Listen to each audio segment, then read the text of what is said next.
Friend, welcome to my channel. ఈరోజు మనం మేరే Sai 959 episode part number 2 తెలుగులో తెలుసుకుందాము. వైష్ణవ్ తన వదినతో అంతా వివరిస్తూ ఉండగా ఇంతలో లోపల నుంచి తన అన్నయ్య వచ్చి, ఇక చాలు వైష్ణవ్, నేను నీవు చెప్పిందంతా విన్నాను. నాకు వచ్చిన కళకి ఆ బైరాగి నన్ను షేడీ పిలుస్తున్నట్టుగా నువ్వు చెప్పడానికి ఎటువంటి సంబంధం ఉందని నాకు అనిపించడం లేదు. నేను ఇప్పటికే నీకు చెప్పి ఉన్నాను, మరలా చెప్తున్నాను. నాకు అటువంటి బైరాగులను కలవడం అసలు ఏమాత్రం ఇష్టం లేదు. నీవు ఈ విషయాన్ని ఇంతటితో వదిలేసాయి, ఇక పొడిగించవద్దు అని కోప్పడతాడు. వెంటనే భార్య, ఏమండి మీరు ఇలా ఎందుకు అంటున్నారు? ఒక్కసారి అతను చెప్పేది కూడా వింటే బాగుంటుందేమో కదా, ఎవరికి తెలుసు ఎప్పుడు ఎలా జరుగుతుందో అనగా వెంటనే అతను, చూడు, అటువంటి సాధారణమైన వ్యక్తులకి దివ్యశక్తులు ఉన్నాయని అభిప్రాయపడడం కేవలం అది మన అపోహ మాత్రమే. మనం వెళ్ళి వాళ్ళ కాళ్ళ మీద పడడం ఏమిటి? అసలు నేను ఇక్కడ నాకు వస్తున్న ఈ యొక్క కళలకి ఆ బైరాగి నన్ను షిరిడి పిలవడానికి ఎటువంటి సంబంధం లేదు అని అభిప్రాయపడుతున్నాను. నేను ఎట్టి పరిస్థితుల్లోనూ ఆ షిరిడి చుట్టుపక్కల గ్రామాలకు కానీ షిరిడికి కానీ వెళ్ళే ప్రసక్తే లేదు. నేను వెళ్ళనంటే వెళ్ళను. నా నిర్ణయం ఇదే. ఇక ఈ విషయం గురించి ఎవరు ఈ ఇంట్లో చర్చించడానికి వీల్లేదు అని కోపంతో మాట్లాడుతూ ఉంటాడు. రేపు ద్వారకామాయి వద్ద సాయి దీపాలు వెలిగిస్తూ ఉండగా ఇంతలో జిప్రీ, సాయి, ఇక నేను బయలుదేరుతున్నాను, రేపు వచ్చి మిమ్మల్ని కలుస్తాను అని, ఆ తర్వాత బాయిజా అమ్మ, నేను రేపు మిమ్మల్ని కలుస్తాను, రేపు మనము ఏదైతే నిర్వహించాలనుకున్నామో ఆ కార్యక్రమానికి కావాల్సిన అన్ని ఏర్పాట్లు నేనే చూసుకోవాలి కదా అని అంటారు. ఇంతలో బాయిజమ్మ, సాయి, మీరు తీసుకున్న నిర్ణయం చాలా సరైనది అనిపించింది. ఈమె ద్వారా మీరు ఈ కార్యక్రమాన్ని మొదలుపెట్టిస్తున్నారు చూసారా, దానివలన ఖచ్చితంగా ఈ గ్రామంలోని ఆడవారందరికీ మేలు జరుగు తీరుతుంది అనగా వెంటనే సాయి, ఖచ్చితంగా జిప్రీ ద్వారా 4-5 అలాగే దాదాపు ఈ షిరిడీలోని వారు ఉపాధి పొందే అవకాశం లభించి తీరుతుంది. ఆమెకు ఉన్న నైపుణ్యాన్ని నలుగురితో పంచుకున్నప్పుడు వారు కూడా ఆ యొక్క స్కిల్ని నేర్చుకుంటారు. దాని ద్వారా వారికి కూడా ఉపాధి అనేది లభించి తీరుతుంది అని సాయి అంటారు. వెంటనే జిప్రీ, ఇక నేను బయలుదేరుతాను అని అక్కడి నుంచి వెళ్ళిపోతుంది. జిప్రీ వెళ్ళిన తర్వాత సాయి, బాయిజమ్మ, రేపటి నుంచి ఈ షిరిడి గ్రామంలో కొత్త మార్పు సంతరించుకోబోతుంది. ఈ షిరిడి గ్రామంలోని మహిళలకి కూడా కొంచెం స్వేచ్ఛ రాబోతుంది. ఆమె ఖచ్చితంగా ఈ గ్రామంలోని వారందరికీ తన దగ్గర ఉన్న నైపుణ్యాన్ని నేర్పించే ప్రయత్నం చేస్తుంది. తద్వారా అందరూ ఉపాధిని పొందగలుగుతారు.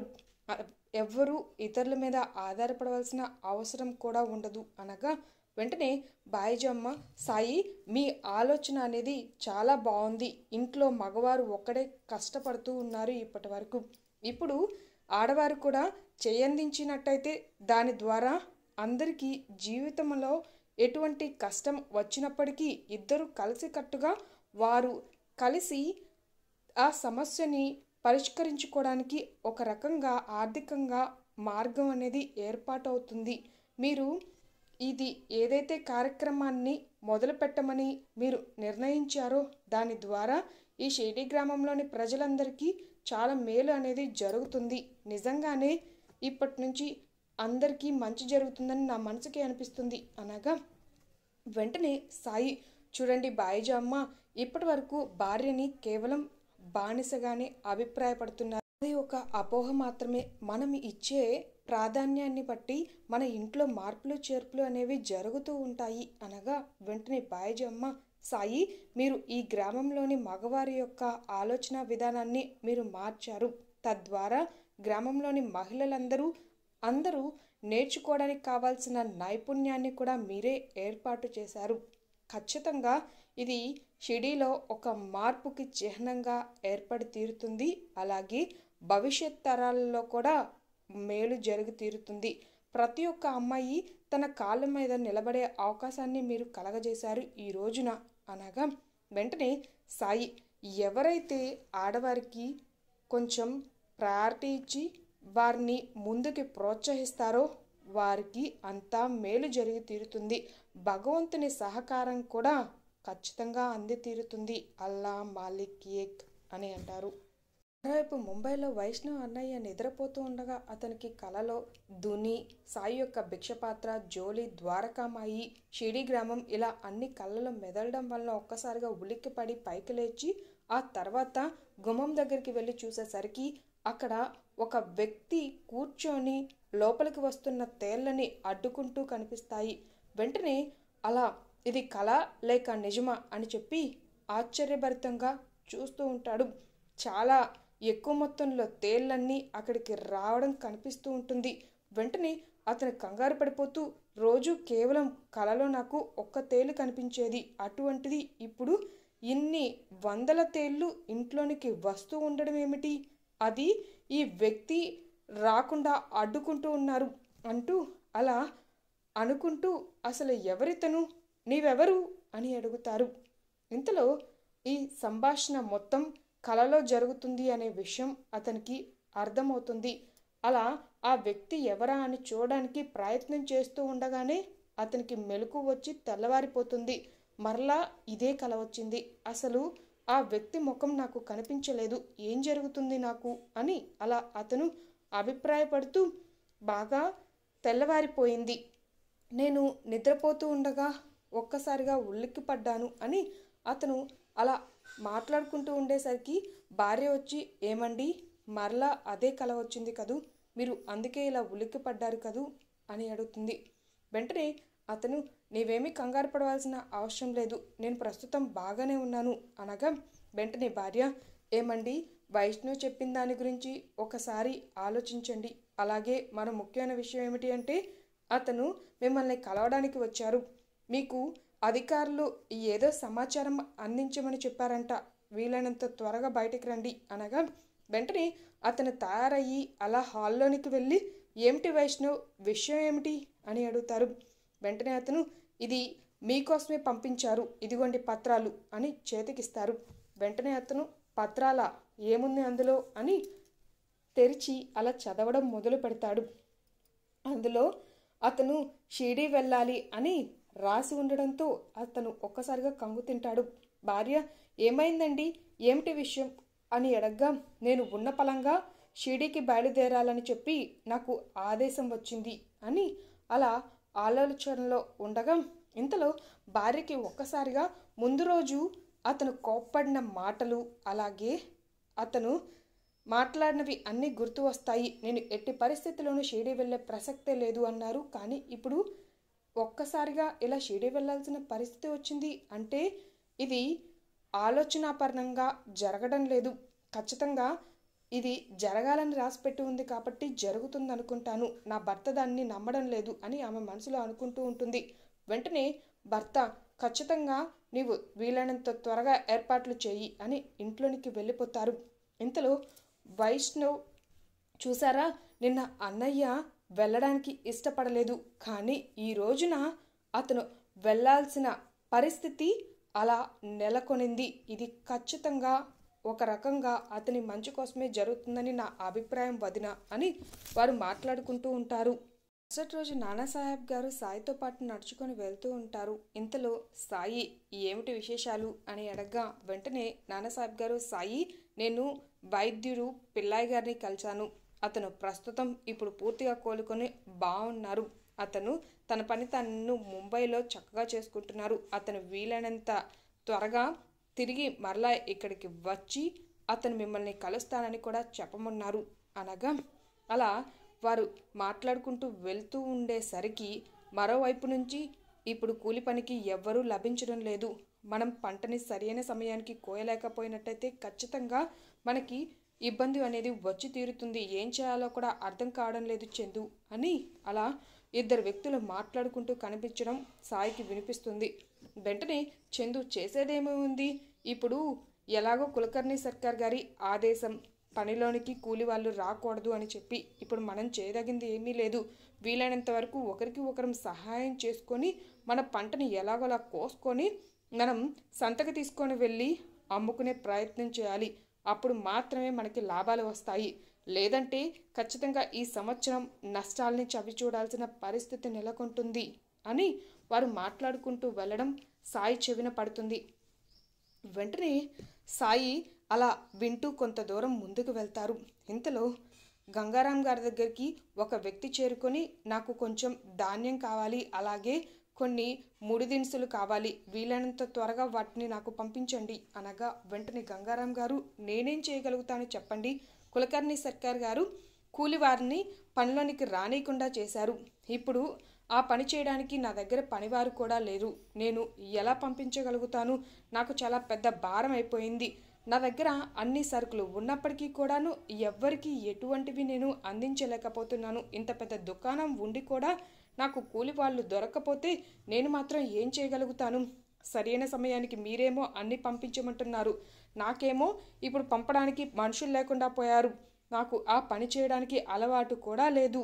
ఏంటో ఇప్పుడు ఆ భగవంతునికే తెలియాలి ఈ పరిస్థితులన్నీ ఎప్పుడు చక్కబడతాయో అని అలా మాట్లాడి వెళ్ళడం సాయికి వినిపిస్తుంది.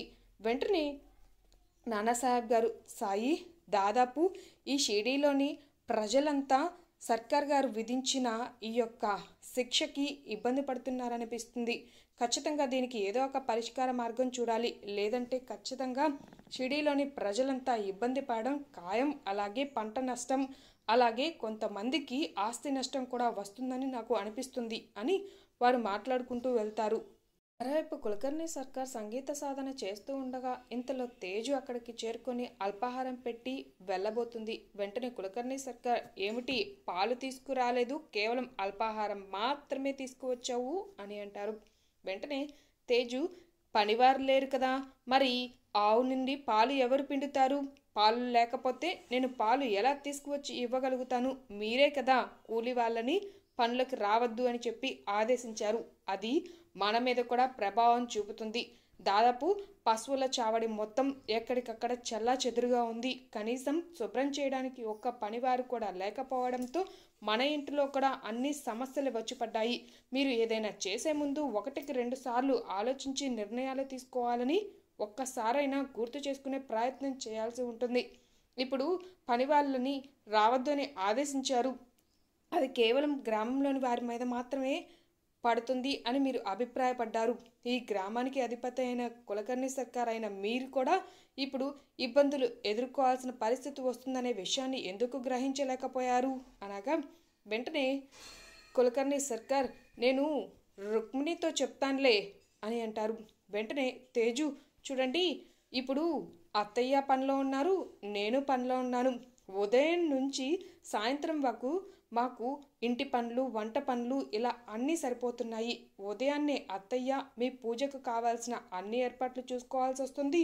పూలు అలాగే ఇతర సామాగ్రి అంతా ఏర్పాటు చేయడం ఆమె మీదనే భారం పడింది. ఇక ఇంటి పనులు, వంట పనులతో మా అందరికీ ఖచ్చితంగా ఎంత ఇబ్బంది వచ్చి పడుతుంది అనేది మీరు చూస్తేనే అర్థం చేసుకోగలుగుతారు. అందుకే నేను అత్తయ్య ఇద్దరం వేరువేరుగా పనులని పంచుకున్నాము. దానివల్లనే కనీసం మాకు విశ్రాంతి కూడా లభించకుండా ఉదయం నుంచి సాయంత్రం ద్వారా మేము ఈ పనులన్నీ చేస్తూ ఇబ్బంది పడుతున్నాము. ఇప్పటి వరకు నేను నా కుమారుడి యొక్క పనులు మాత్రమే చేస్తూ ఉండేదాన్ని. ఇప్పటి వరకు ఇన్ని పనులు చేసినప్పటికీ కూడా పిల్లవాడిని పాఠశాలకు పంపించడానికి ఏర్పాటు చేయవలసిన అల్పాహారము, ఇంకా వాడికి భోజనం తయారీ పూర్తి కాలేదంటే ఇక ఇంట్లో సమస్యలు ఎంత ఎక్కువగా ఉన్నాయో మీరే అర్థం చేసుకోండి. మీరు ఇప్పటికైనా ఆలోచించి తీసుకున్న నిర్ణయాన్ని మార్చుకునే ప్రయత్నం చేస్తే బాగుంటుంది. లేదంటే మాత్రం ఇలా మరికొద్ది రోజులు కొనసాగింది అంటే పరిస్థితి ఖచ్చితంగా ఎక్కువ ఇబ్బందులు అనేవి వచ్చి పడడం ఖాయం అని అలా మాట్లాడుతూ ఉండేసరికి ఇంతలో సంతాపంతా అక్కడికి చేరుకొని, సర్కార్, మనం కూడా చాలా ఇబ్బందులు పడుతున్నాము. అది ఏమిటి అంటే మన పంట పొలాలని మీరు కోయడానికి పని వాళ్ళని మాట్లాడమని చెప్పారు. మేము పక్కన గ్రామాలకు వెళ్ళి అడిగాము కానీ అని మాట్లాడుతూ ఉండేసరికి వెంటనే కులకర్ణి సర్కార్, ఏం జరిగిందో చెప్పి చావండి అని కోపంతో అరుస్తాడు. మరోవైపు సాయి పార్వతి గారి ఇంటి వద్దకు చేరుకొని భిక్షాం దేహి అనగా మహల్సపతి గారి ఇంట్లో నుంచి వచ్చి భిక్ష అందజేస్తారు. వెంటనే సాయి, ఇదేమిటి, ప్రతిరోజు పార్వతి గారు కదా భిక్ష అందజేసేది, మరి ఈరోజు మీరు ఇచ్చారేమిటి అనగా వెంటనే మహల్సపతి గారు, సాయి, మీరే కదా గ్రామంలోని ఆడవారిని ప్రోత్సహించండి, వారికి అవకాశం ఇవ్వండి ఏదైనా కొత్తది నేర్చుకోవడానికి అన్నారు. అందుకే నా భార్య పార్వతి కూడా జిప్రీ దగ్గర కొత్తగా ఏమైనా నేర్చుకుందామని చెప్పి వెళ్ళింది. ఈ రోజు నుంచి వారు నైపుణ్యాన్ని నేర్చుకోవడానికి అందరూ పనిలో బాయిజమ్మ ఇంటి వద్దకి చేరుకున్నారు. అందుకే ఆమె మీద ఇంటి పని వంట పని అంతా పడుతుందని చెప్పి నేను ఆమెకి కొంచెం సహాయం చేద్దామని ఇంటి పనుల్లో నిమగ్నమయ్యాను. ఈలోగా మీరు వచ్చారు, అందుకే నేను భిక్ష అందజేశాను అనగా వెంటనే సాయి, మంచిది, మీరు ఒక రకంగా ఆమెకి సహాయం చేస్తున్నారు. ఇలా అందరూ మీలాగే ఆలోచించి ప్రోత్సహించినట్టయితే మేలు జరిగి తీరుతుంది. ఒక పూజారిగా మీరు కూడా చక్కగా తీసుకున్న నిర్ణయం అనేది ఏదైతే ఉందో అది ఒక రకంగా మీ కుటుంబం మీద మంచి ప్రభావం చూపుతుంది అని సాయి అలా చెప్పి, మీరు మీ పౌరోహిత్యాన్ని కొనసాగిస్తూ మీరు కూడా మంచి పనులు అలాగే చక్కని నిర్ణయాలు అనేది తీసుకోవాల్సి ఉంటుంది అని అంటారు. వెంటనే మహల్సపతి గారు, సాయి, మీరు ఏ ఉద్దేశంతో ఇప్పుడు ఈ విషయం చెప్పారు అని అడుగుతారు. సాయి నవ్వుతూ అక్కడి నుంచి వెళ్ళిపోతారు, ఏమీ చెప్పకుండా. ఇంతటితో ఈ ఎపిసోడ్ కంప్లీట్ అయింది. మీకు ఈ వీడియో నచ్చినట్టయితే లైక్ చేయండి, సబ్స్క్రైబ్ చేయండి. మరిన్ని వీడియోస్ కోసం బెల్ ఐకాన్ క్లిక్ చేయండి. Thank you.